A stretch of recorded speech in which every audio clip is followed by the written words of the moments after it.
자, 영광인 단어를 정의를 좀 먼저 해볼게요. 영광이 뭘까? 영광을 한자어로 찾아보니까 영예로운 빛이란 뜻이더라고요. 또 하나는 신령한 빛이란 뜻을 갖고 있어요. 영예로운 빛, 신령한 빛. 아, 어때요? 와닿아요? 잘 안 와닿죠? 네, 빛이라는 것을 먼저 좀 봅시다. 빛의 속성이 있는데 빛은 어떤 속성을 갖고 있냐면 드러내는 속성을 갖고 있어요. 빛이 비추는 순간 드러내집니다.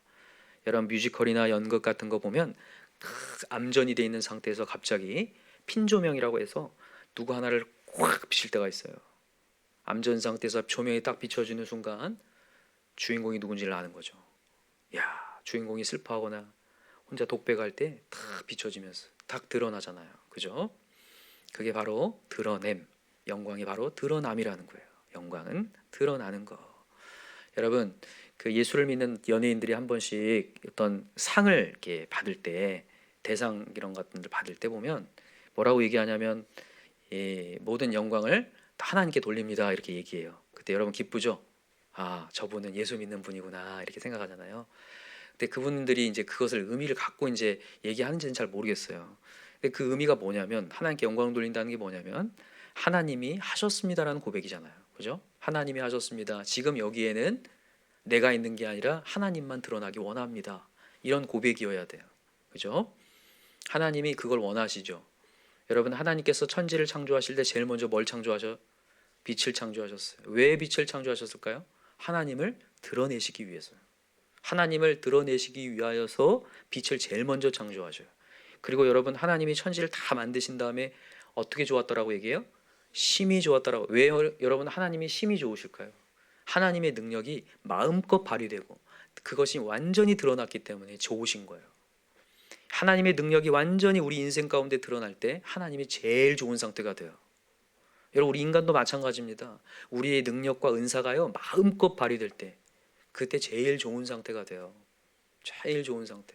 하나님이 주신 달란트를요 마음껏 발휘할 수 있을 때 제일 좋은 상태가 되거든요. 근데 여러분 우리가 왜 좋은 상태가 안 되는 줄 아세요? 우리 능력을 못 발휘하니까. 근데 이것을 남 탓을 하면 안 돼요. 상황이 내 능력을 발휘하지 못하게 만드는구나가 아니라 내 욕심이 많아서 그래요.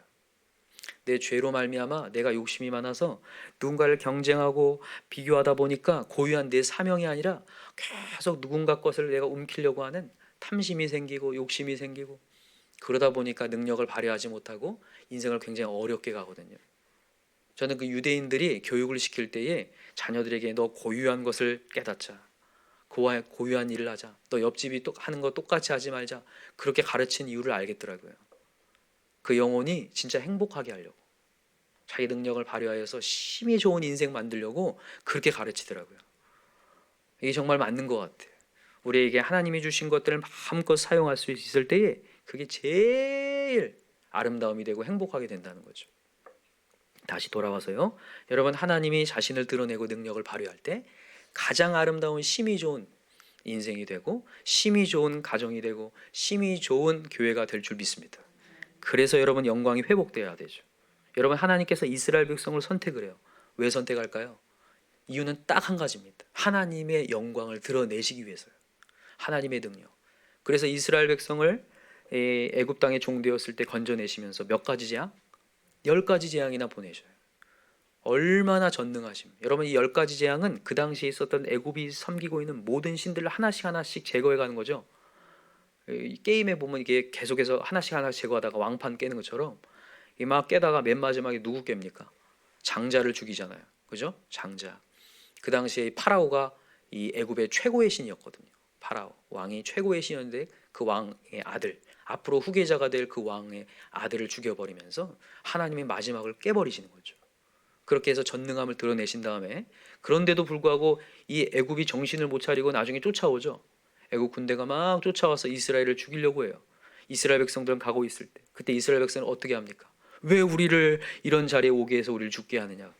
그때 하나님이 하신 얘기가 있어요. 내가 바로 왕을 완악하게 만들었다 이렇게 얘기해요. 내가 바로를 완악하게 만들어서 너희들을 뒤쫓게 만들었다. 왜냐? 하나님의 영광을 드러내려고. 여러분과 제가 때로는 어려워지고 답답해지는 상황 왜 그러냐? 하나님의 영광 드러내려고. 그래서 여러분과 제가 해야 될 게 뭐냐면 오늘도 하나님의 영광이 내 마음 가운데 임하게 해달라고 기도해야 돼요. 환난 중에 부르라. 내가 너를 건지리니 네가 나를 영광스럽게 영화롭게 하리라. 믿으시면 아멘입니다.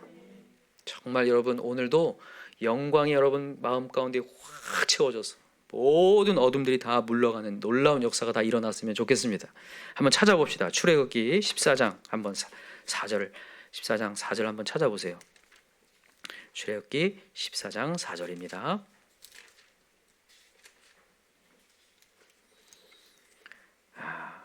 자, 동그라미 해놓고요. 한번 읽어봅시다. 14장 4절 시작. 내가 바로의 마음을 완악하게 한즉 바로가 그들의 뒤를 따르리니 내가 그와 그의 온 군대로 말미암아 영광을 얻어 애굽 사람들이 나를 여호와인 줄 알게 하리라 하심에 무리가 그대로 행하니라. 아멘. 하나님이 바로의 마음을 완악하게 만들어서 뒤를 따르게 만듭니다. 여러분의 직장이나 어디나 날 막 힘들게 하고 완악한 사람들이 있어요. 왜 그러냐? 하나님 영광 드러내려고. 그것으로 말미암아 하나님이 일하시는 걸 보게 하려고.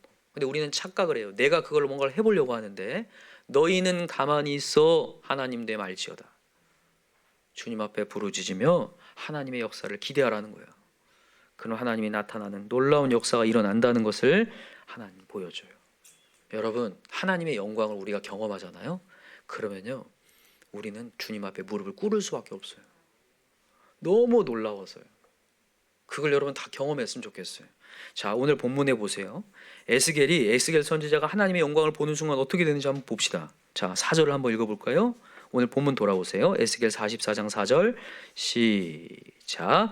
그가 또 나를 데리고 북문을 통하여 성전 앞에 이르시기로 내가 보니 여호와의 영광이 여호와의 성전에 가득한지라 내가 얼굴을 땅에 대고 엎드리니. 여호와의 성전에 영광이 가득하니까 어떻게 된다고요? 땅에 엎드려 버려요.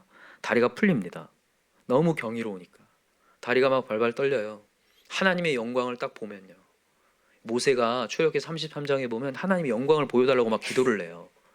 막 기도를 하니까 하나님이 들어줘요. 영광을 보여주려고 해요. 근데 내가 너 정면으로 보니 너 죽는다. 그래서 살짝 등만 보여줄게 하면서 이렇게 등만 보여줘요. 근데 무슨 일이 벌어진 줄 아세요?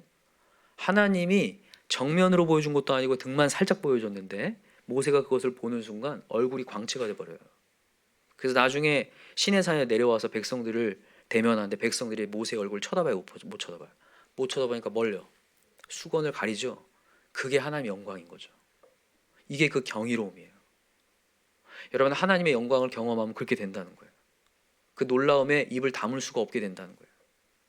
여러분 이스라엘 백성이 블레셋 군대에 완전히 짓눌려서 살고 있다가 사무엘 선지자로 말미암아 미스바에 모여서 하나님께 회개하고 하나님을 주목했을 때 갑자기 하나님의 놀라운 영광이 갑자기 발하기 시작하는데 갑자기 하나님 우레를 발하여서 블레셋 군대를 쳐부셔요. 그때 이스라엘 백성과 사무엘이 놀래가지고 입을 떡 벌리고 미스바의 센사에 돌을 세우는데 거기를 에벤 에셀이라고 해요. 뜻이 뭡니까? 하나님이 여기까지 도우실 수 있다. 하나님이 이렇게까지도 도울 수 있나? 경이로움 앞에 돌을 세운다고요. 하나님이 이렇게까지 도울 수 있나? 여러분 하나님은 우리의 상상을 뛰어넘습니다. 우리의 생각을 뛰어넘어 이성을 뛰어넘는 그게 하나님의 영광이에요. 하나님의 영광이 회복되면요 정말 이렇게까지 도울 수도 있나? 저는 여러분과 제가 기도 제목 감사의 기도가 그렇게 나왔으면 좋겠어요. 우리 심령 깊은 곳에서 야 하나님이 이렇게까지 우리 가정에 역사하실 수 있나? 이렇게 안 될 것 같은데 하나님 역사하실 수 있나? 야 정말 못할 일 전 없는 이런 하나님이시구나. 여러분 우리 그거 경험합시다. 그래서 여러분 오늘 이 말씀을 통해서 다시 한번 하나님의 영광 회복되도록 기도해야 돼요. 중요한 게 있어요 여러분. 하나님의 영광은 회복되기도 하지만 하나님의 영광은 떠나기도 한다는 거예요. 하나님의 영광이 떠나요. 여러분 하나님의 영광이 왜 떠날까요? 하나님이 드러내지지 않을 때 떠나요. 하나님을 주목하지 않을 때, 하나님을 찾지 않을 때. 여러분 하나님은 자신을 마음껏 발휘하실 수 있는 장이 있어야 되는데 장이 없어진 거예요. 하나님을 주목하지 않고 하나님을 저 먼 곳에 놓고 내 인생을 사니까 하나님의 영광이 임할 수가 없어요. 그러니까 하나님이 떠나가실 수밖에 없어. 거기 있을 이유가 없으니까요. 언제 그랬냐? 여러분, 엘리 제사장 알고 계시죠? 마지막 사사였던 엘리 제사장이 아들이 2명 있었습니다. 누굽니까? 홈리와 비느하스가 있었어요. 그 아들이 좋은 아들이에요, 나쁜 아들이에요? 별로인 아들이었어요. 성경에 뭐라고 얘기하냐면 여호와를 알지 못했더라 얘기해요. 믿음 전수가 제대로 이루어지지 않았어요. 여호와를 알지 못했더라. 그래서 제사를 드리는데 원래 기름을 태워가지고 제사를 드려야 되는데 기름 태우지 않는 생고기를 막 달라고 그래요. 생고기가 맛있잖아요. 그래서 그랬나 봐요. 생고기를 달라고 하고, 그리고 거기에 수종 들고 있는 그 여인들을 막 겁탈했어요. 그때에 이게 정말 극악무도한 죄거든요. 하나님 앞에서 큰 죄악인데도 이 엘리 제사장은 그걸 눈 감아줘요. 그리고 이렇게만 얘기해요. 그러지 마라. 소문이 좋지 않다. 정말 피눈물 나게 훈계를 해야 되는데, 징계를 해야 되는데, 웬만한 사람들이 이런 얘기가 있어요. 상담해 보면요, 그 사람이 왜 괴롭히느냐, 이 사람이 그렇게 고통스러운지 모르기 때문에 괴롭힌다는 얘기가 있어요. 진짜로 이 사람이 어떤지를 알면, 이게 정말 부모님이 싫어하는 줄 알면 안 한다는 거예요. 근데 이 지금 홈리와 비느하스가 엘리 제사장이 그냥 이런들 어떠하리 저런들 어떠하리 유야무야 얘기하니까 이게 큰 잘못인지 모르는 거예요. 그래서 하나님이 엘리 제사장에 나타나 이런 얘기를 해요. 네가 나보다 아들들을 중히 여겼기에 지금 이런 상황이 펼쳐졌고 앞으로 홈리와 비느하스는 죽게 될 것이다. 이렇게 얘기해요. 그리고 나서 블레셋 군대가 쳐들어와서 홈리와 비느하스는 군대에서 죽습니다. 그리고 엘리 제사장은 그 소식을 듣고 목이 부러져 죽죠.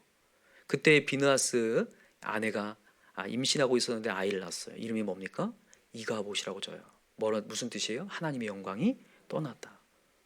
무서운 건 뭐냐면 하나님의 영광이 떠나니까 이 엘리 가문이 완전히 몰살당하고 언약궤, 그 당시에 상징이었던 언약궤가 빼앗겨요. 하나님이 빼앗겨버려요. 그냥 거기가 지옥 천지가 된다는 얘기예요. 야, 여러분, 그래서 오늘 우리는 진짜 기도해야 되는 게 하나님 영광을 회복해 해달라고 기도해야 돼요. 하나님 영광이 떠나가지 않도록 기도해야 돼요. 그래서 오늘 그 얘기를 할 거예요. 하나님 영광은 어떻게 해야 회복되는가? 2가지로 얘기할게요. 첫 번째는 뭐냐면 하나님을 주목해야 된다는 거예요. 어떻게 주목해야 되냐? 전심으로 주목해야 된다는 거예요. 온 마음을 완전히 다해서 주목할 때에 여러분 하나님의 영광이 임할 줄 믿습니다.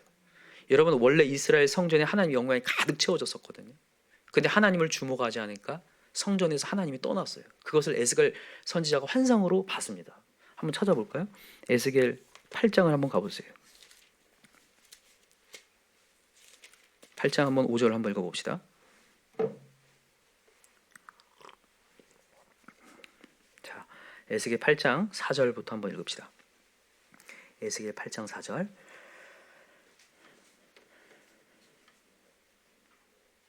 에스겔 8장 4절 시작. 이스라엘 하나님의 영광이 거기 있는데 내가 들에서 본 모습과 같더라. 그가 내게 이르시되 인자야 이제 너는 눈을 들어 북쪽을 바라보라 하시기로 내가 눈을 들어 북쪽을 바라보니 제단문 어기 북쪽에 그 질투의 우상이 있더라.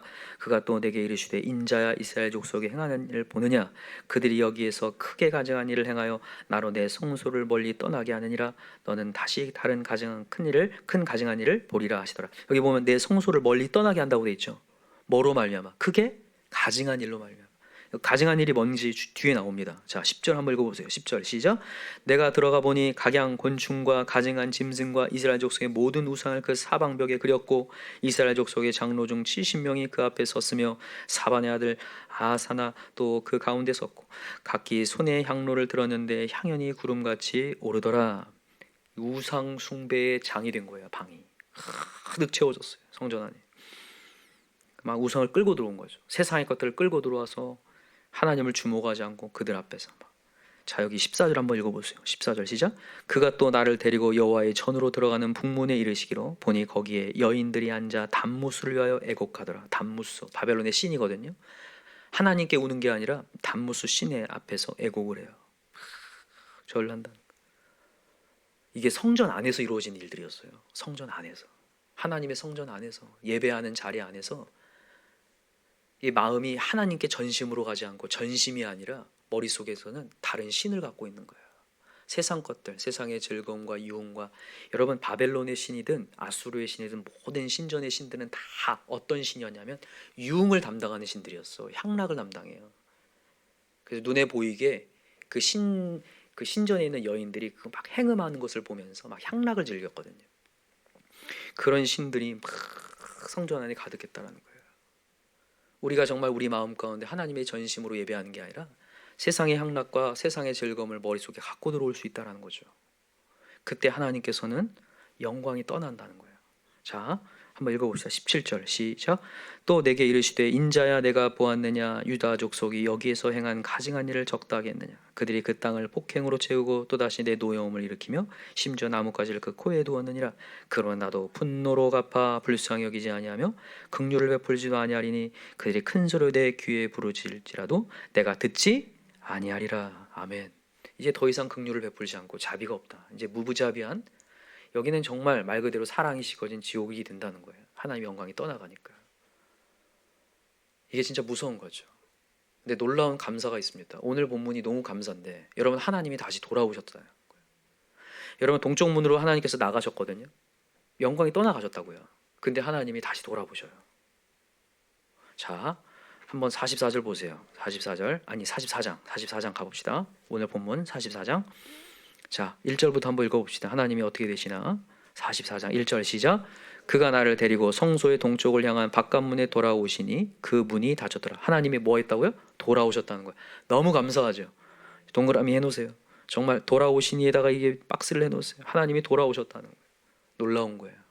여러분, 하나님 우리에게 다시 한번 기회를 주셨다는 거예요. 근데 중요한 게 있습니다. 기회 주셨을 때가 중요해요.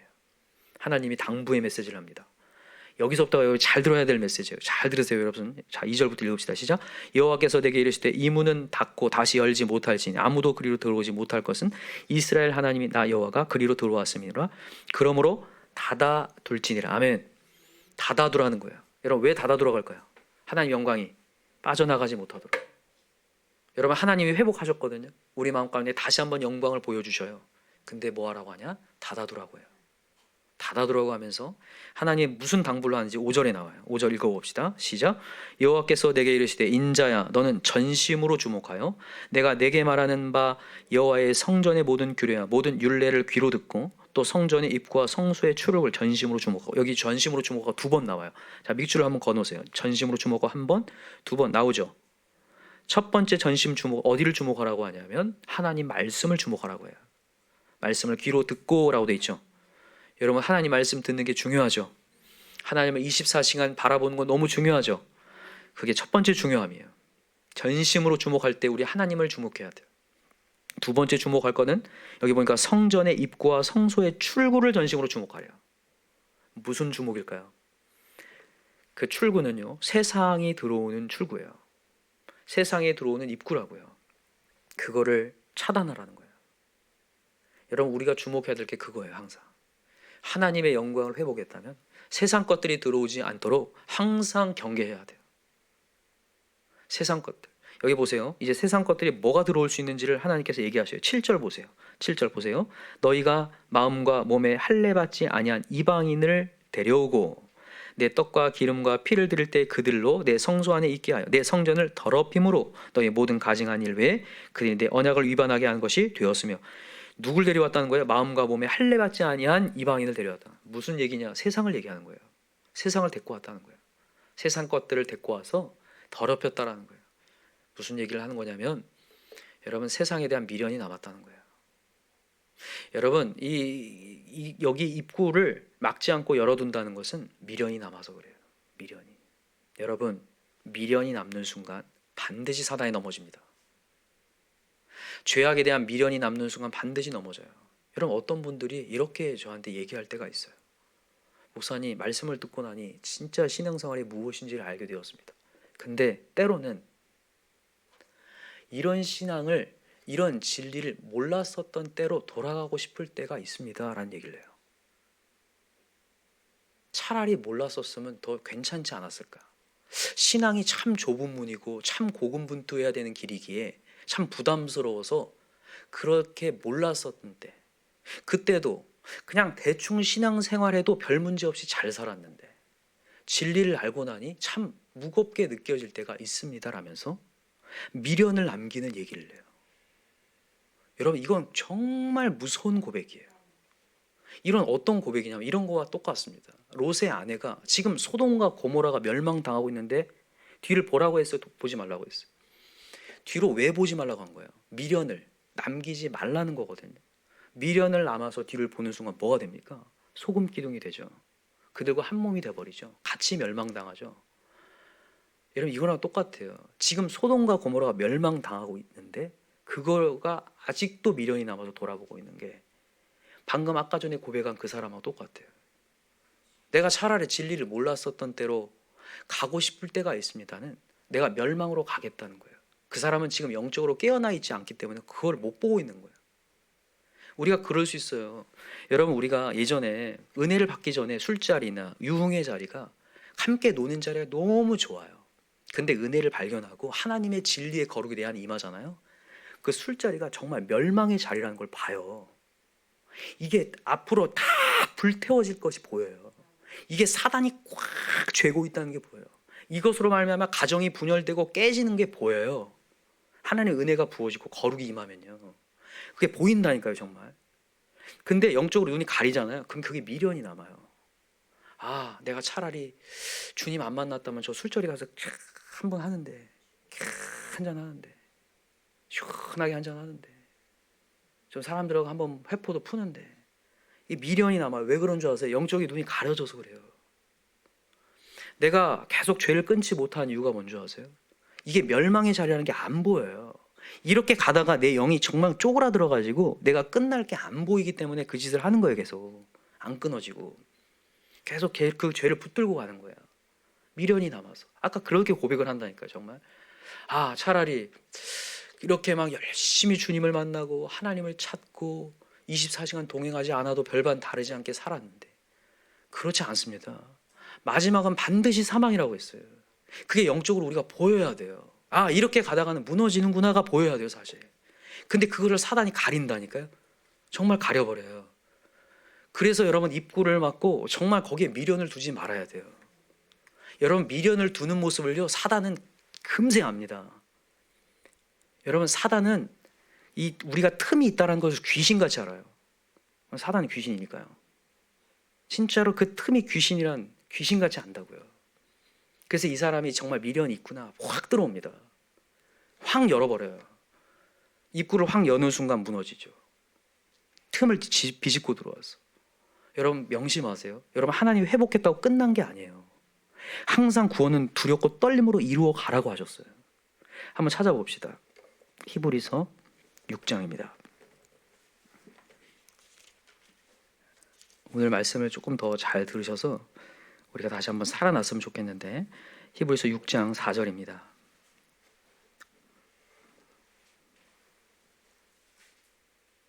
한번 읽어봅시다. 히브리서 6장 4절 신약성 358쪽에 있습니다. 히브리서 6장 4절 시작. 한번 빚을 받고 하늘의 은사를 맛보고 성령에 참여한 바 되고 하나님의 선한 말씀과 내세의 능력을 맛보고도 타락한 자들은 다시 새롭게 하여 회개할 수 없나니 이는 그들이 하나님의 아들을 다시 십자가에 못 박아 드러내놓고 욕되게 함이라. 여러분 여기 4절에 보면 한 번 빚을 받고 영광을 받다는 거예요. 하나님의 영광을 회복하고 능력을 받는데도 불구하고 다시 타락하는 자들은 주께로 돌아올 가능성이 없다를 얘기하는 거예요. 참 무서운 얘기죠. 여러분 신앙생활은 절대 대충 할 수 없어요. 두렵고 떨림으로 하나님 앞에 계속 나아가야 돼요. 점점 나아지는 방향으로 가야 돼요. 자 보세요. 6장을 찾았으니까 쭉 내려가서 11절을 한번 읽어봅시다. 자 11절 시작. 우리가 간절히 원하는 것은 너희 각 사람이 동일한 부지런함을 나타내어 끝까지 소망의 풍성함에 이르러 게으르지 아니하고 믿음과 오래 참음으로 말미암아 약속들을 기업으로 받는 자들을 본받는 자 되게 하려는 것이니라.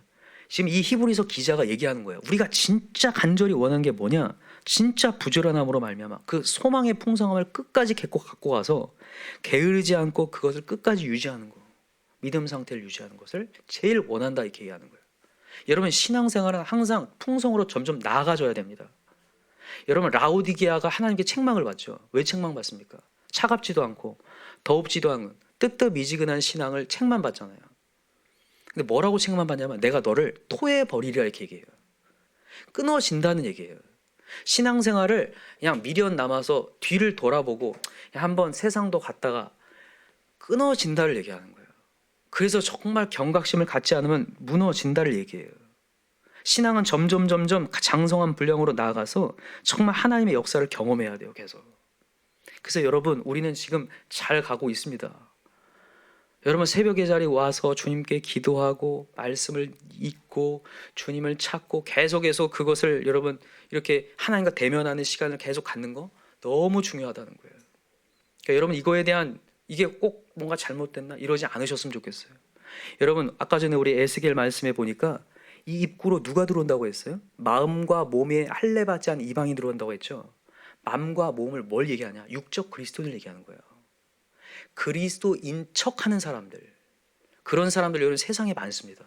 그런 사람들이 우리를 꼬드겨요. 야, 너네 교회 좀 이상하다. 야, 너네 교회 좀 이상하다. 주일 한 번이면 되지. 이러면서 우리의 신앙을요 이렇게 잘못된 것처럼 허물려고 해요. 장성한 분량으로 나가지 못하게 대충 신앙생활을 하게 만들려고 맘과 몸에 할례받지 않은 육적 그리스도인들, 이름만 신앙인 사람들 많거든요. 제가 이전에 마곡전쟁 얘기하면서 말씀드렸었는데 우리가 미혹을 당하는 게 여러 가지가 있는데 그 중에 하나가 거짓복음인데, 거짓복음은 어떻게 들어오냐? 천사를 가장한다고 했어요. 그 사람이 그리스도를 부인하는 사람이 아니라 그리스도를 인정하는 사람이라고 했어요. 근데도 불구하고 결국에는 우리를 허문다는 거예요. 우리를 무너뜨린다는 거죠. 몸과 마음을요. 마음 가운데 육적인 무늬만 크리스천이어가지고 여러분 확실히 알기 바래요. 많은 예수를 붙드는 사람들이 놓아버린 사람들이 많다는 거. 그렇게 주님의 자리에 있는 것처럼 보이지만 수많은 사람들이 죄의 구덩이에서 헤아리고 있고 헤어나오지 못하고 있는 사람들이 많다는 것을 여러분 항상 명심해야 돼요. 그래서 여러분과 제가 오늘도 두렵고 떨림으로 구원을 이루어 갑시다. 예수님께서 계속해서 얘기해도 깨닫지 못하는 바리새인들에게 하는 메시지가 있어요. 자, 한번 찾아볼까요? 마태복음 23장을 한번 가보세요.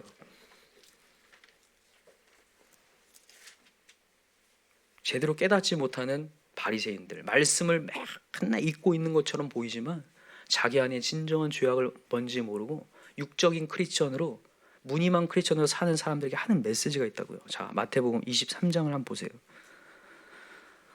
23장 37절 한번 봅시다.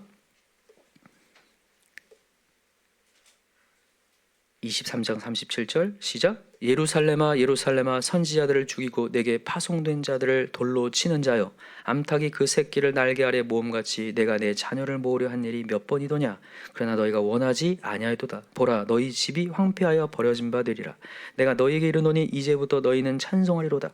주의 이름으로 오시는 이여 할 때까지 나를 보지 못하리라. 이 진짜 무서운 말이에요. 39절이요. 여러분, 주의 이름으로 오시는 이여 할 때까지 나를 보지 못하리라. 이게 무슨 말이냐면 재림 예수를 얘기하는 거예요. 재림 예수 올 때까지 회복이 안 되어서 결국 여러분 재림 예수 오면 끝난 거 아시죠? 이미 늦었어요. 그때는요. 재림 예수는요 회복을 위해 오시는 분이 아니에요. 심판하러 오시죠. 그때까지 나를 보지 못하리라. 너가 지금 나를 영접하지 않는다면 그때까지 나를 보지 못하리라. 이렇게 얘기하는 거예요. 그래서 여러분과 저는 오늘도 은혜를 놓치지 않도록 하나님을 바라봐야 되고 입구를 조심해야 돼요. 세상의 것들이 들어오는 입구를 조심하고 항상 그거 물리치는 데에 여러분 오늘도 주목해야 돼요. 여러분, 신앙은 사실 그래요. 제가 목회를 하면서 느낀 게 뭐냐면 신앙생활은 재미가 있어야 돼요. 즐거워야 됩니다. 여러분, 말씀은 여러분 진짜 영적으로 깨닫잖아요. 즐거워요. 너무 좋습니다. 하나님 없이 내가 어떻게 살까? 이런 고백이 나도 모르게 나와야 돼요. 근데 제가 이렇게 관찰을 해보니까 이 사람이 왜 신앙생활에 재미없을까를 보니까 죄를 해결받지 못해서요. 죄책을 갖고 있어서. 그리스도인들 중에 죄책을 계속 끊임없이 갖고 가는 사람이 많습니다. 죄는 예수님이 해결했는데도 불구하고 죄책을 갖고 가요. 아, 나 해야 되는데, 나 이렇게 살아야 되는데, 계속 그런 죄를 갖고 가는데 죄는 해결하지 않아요. 하나님께서 분명히 우리에게 죄를 해결할 수 있는 죄사함의 권세를 주셨거든요. 죄를 이길 수 있는 힘을 주셨는데 능력을 사용하지 않아요. 왠 줄 아세요? 게으름 때문에, 안일함 때문에. 나 지금 죄 해결하지 않아도 그냥 근근히 살거든요. 그러니까 입술로는 그냥 회개를 해요. 에이, 하나님 좀 양심에 찔리네요. 근데 이기려고 하질 않아요. 그냥 게을러요. 안일해요. 왜요? 별반 달라진 게 없으니까. 그래서 아까 전에 제가 얘기했던 그 고백이 나오는 거예요.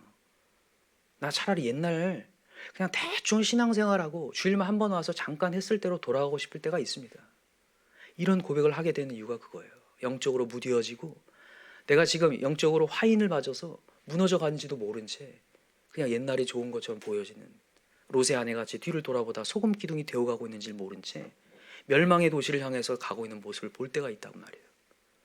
그래서 여러분과 제가 오늘도 뭐 해야 되냐면 내 자신을 확인해야 돼요. 여러분, 구원의 확신은요 한 번으로 끝나지 않습니다. 어떤 사람 착각을 해요. 구원의 확신, 나 오늘 믿었으니까 끝났다고 생각하는데 절대 그렇지 않아요. 여러분, 믿음은요 이미와 아직 사이에 있습니다. 우리가 구원을 이루어 가야 돼요. 그래서 고린도후서 13장에 보면 뭐라고 얘기하냐면 반드시 뭘 시험해보라? 네가 믿음이 있는지를 시험해보라 했어요. 점검해보라. 너가 정말로 미련이 있느냐, 세상에 미련이 있느냐, 정말 죄를 이기고 다시 한번 주님을 향하여 있느냐, 그걸 시험해보라고 하셨거든요. 자, 한번 봅시다. 고린도 후서 13장 가보세요. 오늘 좀 말씀을 많이 찾는데 이 말씀을 좀 확인을 해봐야 여러분들이 더 힘이 생길 줄 믿습니다. 자, 고린도후서 13장 5절입니다.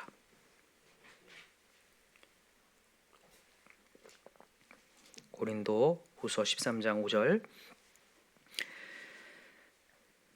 같이 시작. 너희는 믿음 안에 있는가? 너희 자신을 시험하고 너희 자신을 확증하라. 예수 그리스도께서 너희 안에 계신 줄을 너희가 스스로 알지 못하느냐? 그렇지 않으면 너희는 버림받은 자니라. 확인해야 돼요. 내 안에 정말 예수가 있고 난 예수를 따를 마음이 있나? 정말 즐거워하는가? 아니면 정말 구색인가? 하나님이 정말로 내 안에 즐거움을 찾아주시는 분인가를 확인해야 돼요. 자, 여기 보세요. 6절 계속 읽읍시다. 우리가 버림받은 자 되지 아니한 것을 너희가 알기를 내가 바라고 우리가 하나님께서 너희로 악을 조금도 행하지 않게 하기를 구하노니 이는 우리가 옳은 자임을 나타내고자 함이 아니라 오직 우리는 버림받은 자 같을지라도 너희는 선을 행하게 하고자 함이라. 여러분, 사도 바울이 자기는 차라리 버림받을지어도 이 고린도 교회가 다시 한번 선을 행함으로 다시 한번 주 앞에 오기를 원한다는 거예요. 근데 여러분, 이 메시지를 착각하지 마세요. 죄를 이길 수 있는 것은 내 힘이 아닙니다. 예수의 힘이에요. 제가 오늘 이 메시지의 결론을 뭘 짓고 싶냐면 전심으로 예수를 바라보라고 하는 데서 결론을 짓고 싶어요. 여러분, 오늘도 죄책 가운데에서 안일함 속에서 이러면 안 되는데 이렇게만 가지 말고 주께 와야 돼요. 주를 바라봐야 됩니다. 히브리서 12장 말씀처럼 온전케 하시는 예수를 바라보자. 우리 지난번에 성전에 그려져 있는 게 뭐였습니까? 종려나무가 그려져 있었어요. 그죠? 누굴 상징합니까?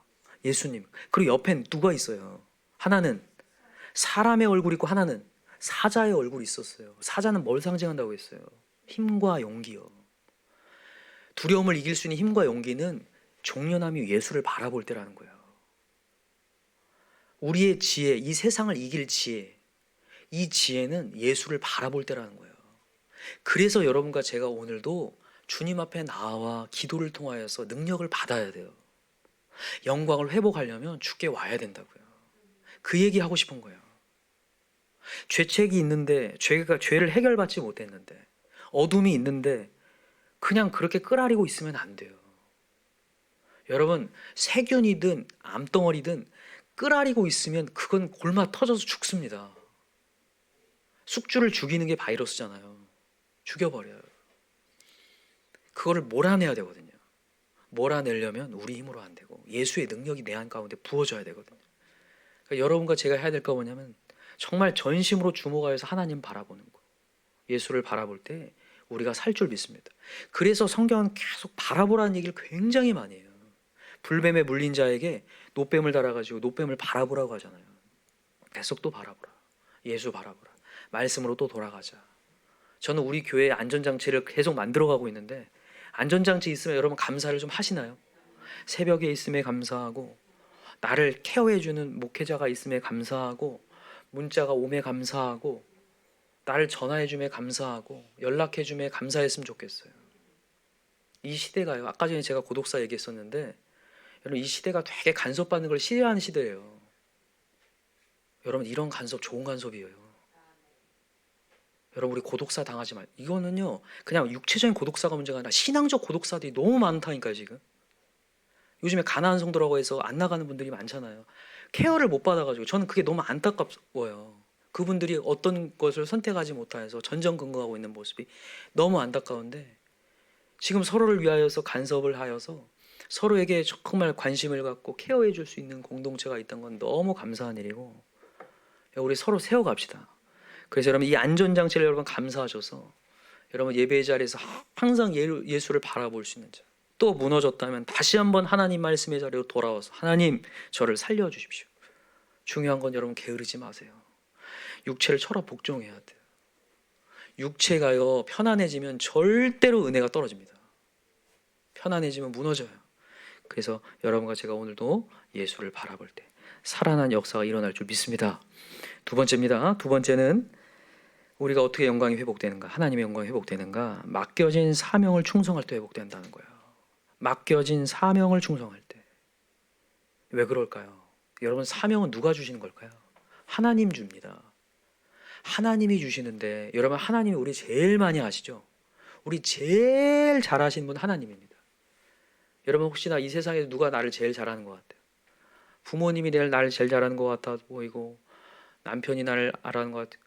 아내를, 여러분, 이거 통계가 있더라고요. 제가 그런 통계 많이 보잖아요. 앙케이트 조사 보니까 어떤 여자를 만났으면 좋겠고 어떤 남자를 만났으면 좋겠냐, 앙케이트 조사에 상위권이 뭔지 아세요? 내 마음을 읽어주는 남자, 내 마음은 읽어주는 여자에게 끌린대요.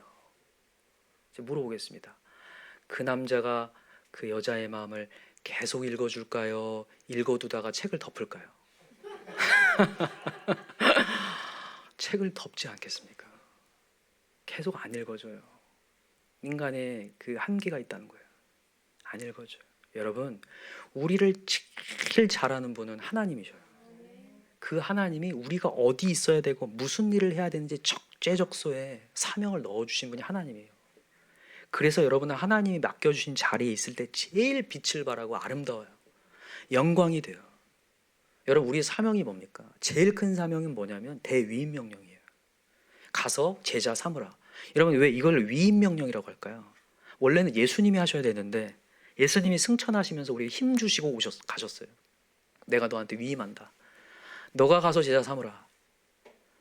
사실 우리가 그럴 때 있어요. 성경 보면요, 하나님의 능력이 너무 놀라워가지고요, 정말 철옹성 같고 여리고성 같은 이런 영혼들 그냥 하나님이 딱 내려가고 딱딱 하면 그냥 끝날 것 같잖아요. 중국 땅 뭐 15억씩 되는 인구들 여러분 한 번 불면 하나님이 싹 그냥 돌아오게 할 수도 있어요. 근데 그게 재밌나요? 그게 재미가 없다는 거예요, 하나님은. 그래서 하나님 우리한테 맡기는 거예요. 위임을 하셨다고요. 대위임 명령으로 사명을 감당할 수 있도록 위임 명령해 줬어요. 근데 때로는 우리 이래요. 또 우리 이런 사명이 딱 던져지고 왜 하필 납니까? 이런 생각이 들 때가 있어요. 우리 가정 가운데 왜 하필 저만 불렀습니까? 이럴 때가 있잖아요. 왜 내가 이렇게 가야 됩니까? 저들은 저렇게 말을 안 듣는데 왜 나는 이렇게 기도하고 앉아 있습니까? 왜 그런 줄 아세요? 나를 통해서 하나님의 영광 드러내려고요. 내가 잘나서 부른 거 절대 아닌 거 항상 느끼죠? 느껴요, 안 느껴요? 혹시 안 느껴지시나? 정말 내가 비천하고 부족한데 하나님 나를 왜 불렀냐? 하나님 나를 통해서 정말 영광 드러내려고. 내가 너를 통해서 내 능력 한번 보여주고자 원한다. 그래서 여러분, 우리가 하나님의 맡겨진 사명 감당할 때 하나님 영광이 됩니다. 영광이 회복돼요. 그리고 여러분, 중요한 게 있어요. 여러분, 하나님의 사명은요, 절대로 하나님 능력 아니고서는 절대로 성취가 안 돼요. 그래서 맡겨진 사명을 충성한다고 할 때 엎드리게 돼요. 하나님 영광을 구하게 된다고요. 여러분, 기도가 왜 약해지는 줄 아세요? 사명이 분명하지 않게 약해지는 거예요. 사명이 분명하잖아요. 그러면요, 나도 모르는 사이 기도를 하게 됩니다. 하나님, 저 영혼은 제가 안 됩니다. 하나님 해주셔야 됩니다. 전투적인 기도가 나와요. 근데 사명이 흐릿한 사람은 기도가 안 나와요. 약해져요. 자기가 할 수 있는 게 많거든요. 보세요. 한번 여러분들이 인생을 한번 보세요. 기도가 약해질 때 보면요, 다 내가 할 수 있는 일들만 하려고 할 때예요.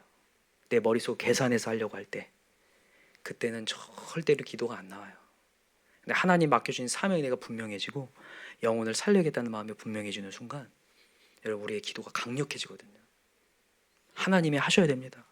교회 하나님이 세우셔야 합니다.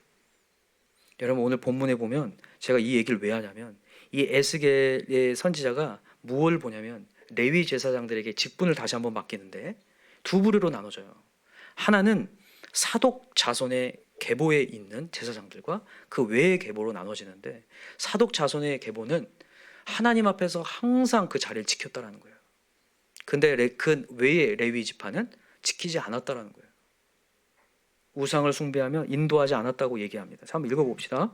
자, 10절 한번 보세요. 44장 10절. 오늘 본문 돌아와서 에스겔 44장 10절입니다. 시작. 이스라엘 족속이 그릇 행하여 나를 떠날 때 레위 사람도 그릇 행하여 그 우상을 따라 나를 멀리 떠났으니 그 죄악을 담당하리라. 그러나 그들이 내 성소에서 수종들어 성전 문을 맡을 것이며 성소에 수종들어 백성의 번제 희생물과 다른 희생물을 잡아 백성 앞에 서서 수종들게 되리라. 그들이 전에 백성을 위하여 그 우상 앞에서 수종들어 이스라엘 족속이 죄악에 걸려 넘어지게 하였으므로 내가 내 손을 들어 쳐서 그들이 그 죄악을 담당하였느니라. 주 여호와의 말씀이니라. 그들이 원래는 죄악이 아니라 하나님 앞에 나와서 죄를 해결해 줘야 되는데 죄악의 길로 인도했다라는 거예요. 하나님의 사명을 제대로 감당하지 못했다는 거예요. 여러분, 사명을 감당하지 못하면 13절 보세요.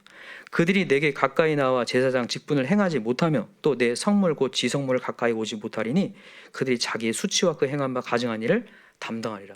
이게 참 비극이에요. 여러분, 성물과 지성물을 감당하는 것은 성소 안으로 들어간다는 얘기예요. 여러분, 하나님이 내가 거기서 너와 만나고 할 때 지성소에서 만나요. 영광을 어디서 보냐면 지성소에서 보거든요. 근데 이들은 그것을 감당하지 못하니까 영광을 볼 수 없다라는 거예요. 여러분, 확실합니다. 여러분들이 맡겨준 사명, 영혼 있잖아요. 그 영혼을 위해 울 때의 영광을 봅니다. 그걸 내팽개치고 나를 향하여서 뛸 때의 영광을 볼 수 없는 사람이 돼요. 오늘도 그래서 여러분 그 영혼을 위해서 울어야 돼요. 여러분, 그 영혼을 위해서 웁시다. 하나님 맡겨주는 사명의 자리를 책임감을 갖고 나아갑시다. 여러분들이 지금 예배를 위하여서 어떤 자리에 있는지 모르겠지만 여러분 그 자리에 대한 소중함이 다 있으셨으면 좋겠어. 교만하지 않고 정말 맡은 자리 정말 충실해야겠구나. 충성을 다하겠구나. 그때 하나님 영광을 보는데, 자 보세요. 사독 자손을 보겠습니다. 15절 시작. 이스라엘 족속이 그릇 행하여 나를 떠날 때 사독의 자손 레위 사람 제사장들은 내 성소의 직분을 지켰은즉 그들은 내게 가까이 나와 수종을 들되 내 앞에 서서 기름과 피를 내게 드릴지니라. 주 여호와의 말씀이니라. 여기 나와요. 내 성소의 직분을 뭐 했은즉 지켰은즉. 다른 거 한 게 아니라 그 자리를 지켰다는 거예요. 최선을 다해서 지켰다는 거예요. 그랬을 때에 하나님께서 맡긴다는 거죠.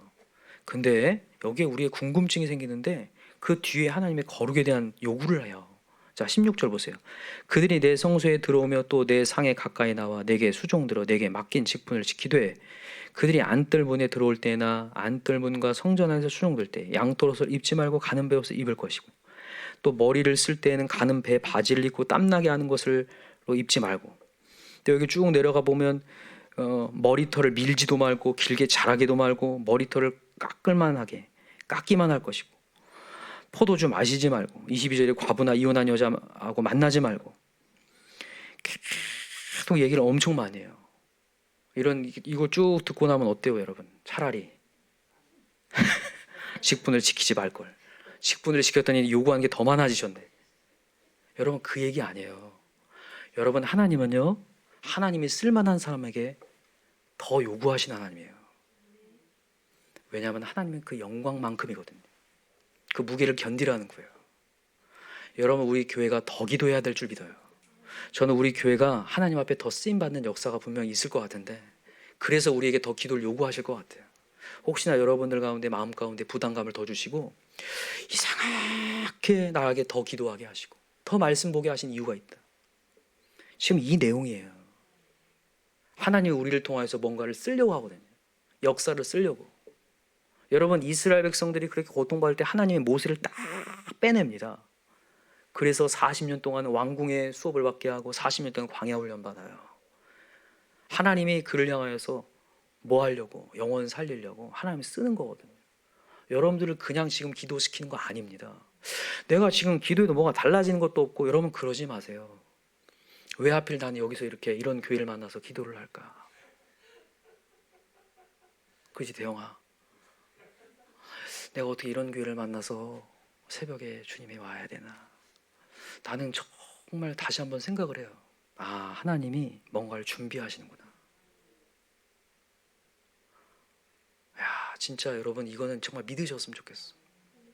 조지 물러 아시죠? 5만 번 응답받은 기도의 응답자 조지 물러가 16살 때 하나님을 만나고 회심합니다. 회심한 다음에 하나님이 그렇게 말씀을 읽게 하고 기도를 시켜요. 16살이면 그냥 놀 때잖아요. 좀 침 좀 뱉을 때잖아요. 그분이 침 좀 뱉으면서 살았기 때문에. 근데 하필 저를 왜 이렇게, 그러니까 그분이 그러는 거예요. 왜 이렇게 빨리 불러서, 조금 늦게 부르지. 빨리 불러서 왜 이렇게 기도시키고 말씀. 하나님이 그 영혼을 통해 고아들 다 살리려고. 근데 그 많은 고아들을 살리려면 기도의 능력 없이는 안 되니까 하나님 그렇게 기도를 시킨 거예요. 저는 여러분들을 기도시킨 이유가 분명하다고 생각합니다. 사독 자손들을 괴롭히려고 보이잖아요. 사실은 한번 저는 이걸 말씀을 하면서 갑자기 가기 싫은 거예요. 이게 직분을 안 지키고 싶은 생각이 드는 거잖아요. 그게 아니라는 거예요. 그러니까 하나님의 여러분 자리에서 지금 기도하게 하고 말씀 보게 하고 릴레이 기도하고 필사하게 하고, 통독도 힘들어 죽겠는데 또 필사가 시작됐고, 얼마나 우리 계속됩니까? 여러분 분명히 하나님 쓰실 겁니다. 우리 가정에 분명히 놀라운 역사를 이루시려고 하나님이 하시기 때문에 여러분 다시 한번 여러분 우리 기도의 자리 지킵시다. 하나님의 놀라운 역사가 일어나고 일천교회 교회를 세우는 놀라운 역사를 하나님이 일으키시고 능력을 일으키실 거예요. 그걸 기대하셔요. 하나님은 정말 쓰고자 하는 사람을 내버려 두지 않는다는 거.